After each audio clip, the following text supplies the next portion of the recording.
Bienvenido a este tu programa. ¿Cuál es la verdad? La verdad no es una religión, no es un pastor ni un sacerdote, no está en la ciencia humana ni en grupos de sociedades. La verdad es Cristo en su palabra. Para aquel que cree en Él, encontrará ahí el fundamento de su gobierno y el futuro venidero. En resumen, ¿cuál es la verdad?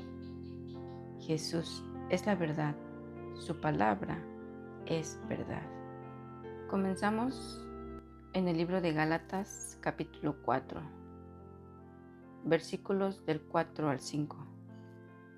Mas venido el cumplimiento del tiempo, Dios envió a su Hijo, hecho de mujer, hecho bajo la ley, para que redimiese a los que estaban bajo la ley, a fin de que recibiésemos la adopción de hijos. Primeramente podemos ver que todo lo que se cumple hay un tiempo, y el tiempo es de Dios. Hoy estamos esperando la segunda venida de Cristo aquí a la tierra, y nadie sabe exactamente el día, el mes ni la hora. De la misma manera, cuando Cristo vino por primera vez, también había un tiempo para que se cumpliera esa promesa de su primer venida. En la primer venida de Cristo como humano a esta tierra, los únicos que podían conocer los tiempos y el lugar eran los judíos, pues ellos tenían toda la Torá, lo que nosotros llamamos Antiguo Testamento. Ellos la conocían muy bien, la estudiaban muy bien, pero debemos saber que antes de ellos había alguien más a quien se le había prometido la venida del Salvador, la venida del Mesías que iba a redimir a la raza humana de su condición, de su pecaminosidad. Y esto podemos echar un vistazo hacia el inicio, en el libro de Génesis, cuando Adán y Eva fueron creados. Ellos tenían un conocimiento de la ley original de Dios. Esa ley estaba impresa en sus corazones y conocían muy bien lo que esa ley exigía sobre ellos. Cuando ellos desobedecieron esa ley de Dios, se convirtieron en pecadores. Y así como hasta hoy Dios se ha compadecido de nosotros, también se compadeció de ellos, ideando el plan de salvación. Pues cuando se pronunció la maldición sobre la tierra y sobre el hombre, hubo una promesa en relación con esa maldición, que mediante Cristo había esperanza, había perdón por la transgresión de la ley de Dios. Así es que a ellos se les dio por primera vez la esperanza de ser redimidos de su caída. Vemos en Génesis 3:15 una profecía tan significante. Y pondré enemistad entre ti y la mujer, y entre tu simiente y su simiente. Él te herirá en la cabeza y tú le herirás en el calcañar. Y la promesa de esa simiente también se le dio al patriarca Abraham.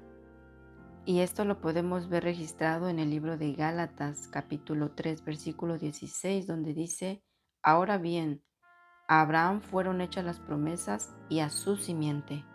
No dice y a las simientes, como de muchos, sino como de uno, y a tu simiente, el cual es Cristo.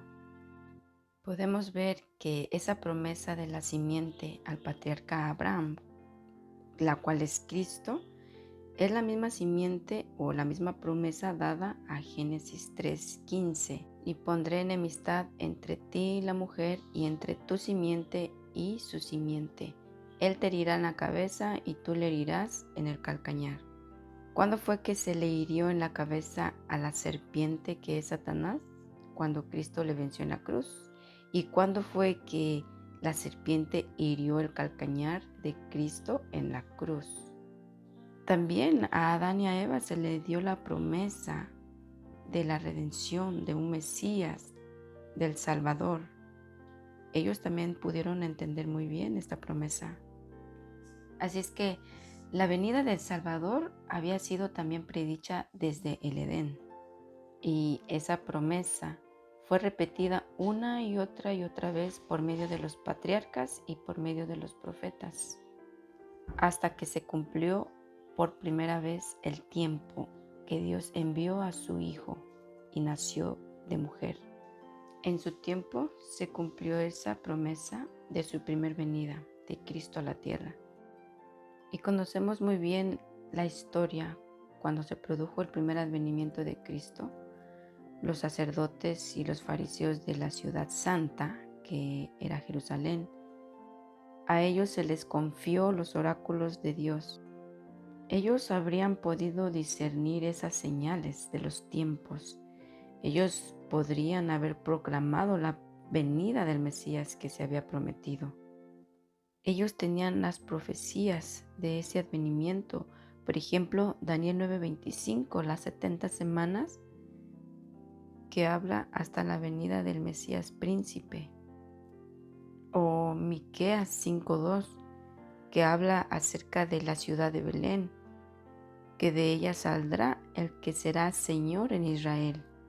Si ellos estuvieran escudriñando las profecías y estudiando, podrían haber discernido ese tiempo cumplido. Pues Dios había encomendado estas profecías a los caudillos de Israel y no tenían ninguna excusa por no saber que el Mesías estaba a punto de llegar y debían habérselo dicho también al pueblo. Pero como vemos en la historia, ellos estaban en una ignorancia tal que rechazaron el mensaje por medio de los pastores que fueron a visitar al rey cuando nació y lo miraron envuelto en pañales. De igual manera, Dios también utilizó a los magos del oriente y ellos fueron a Jerusalén para preguntar dónde está el rey que ha nacido. Venimos a adorarle. Dios quería despertar a su pueblo de ese sueño en el que estaban. Pues de ser así, el pueblo debería haber estado velando y esperando para encontrarse entre aquellos primeros para saludar al Redentor del mundo.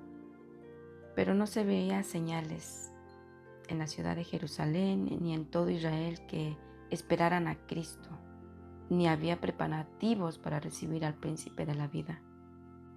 Aquí podemos encontrar una lección en esta historia maravillosa de Belén. Hoy vivimos en un mundo que se ha llenado de mucha filosofía, mucha ciencia y ha aumentado la incredulidad.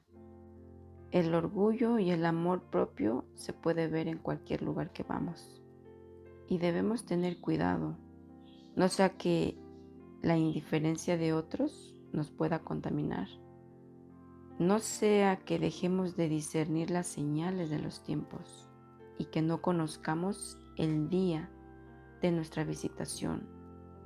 Hoy podemos ver que la misma historia se repite. No hay señales de que alguien esté esperando a Cristo. No hay preparativos para recibir al príncipe de la vida cuando venga a visitar esta tierra. Cada vez más la humanidad se está apartando a hacer lo que le plazca.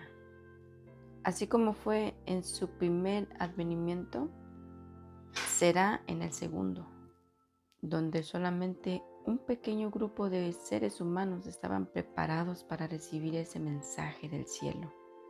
En este caso, un grupo de pastores que estaban velando y un pequeñito grupo de magos orientales. Podemos ver que el Evangelio es para todo el mundo. Las Escrituras no son de los judíos, es para todos, aún a los que ellos llamaban gentiles, porque el anuncio del nacimiento de Cristo a la tierra fue dado por un pequeño grupo de pastores y más tarde por los magos orientales. El Señor, en este tiempo que esperamos su venida, también estará haciendo un último llamado por medio de un grupo que se mantiene fiel, esperando, velando y meditando en la segunda venida de Cristo para anunciar a este mundo, y por los que tal vez no son considerados como el pueblo de Dios. También anuncian la venida de Cristo porque estudian, velan y esperan con gozo la aparición de Cristo en el cielo. Que nosotros podamos ser esa parte pequeña del grupo que se prepara, que vela, que espera, que anhela la redención. Y que no solamente hagamos eso, sino que también proclamemos su segunda venida de Cristo aquí a la tierra, a un mundo que perece en pecados.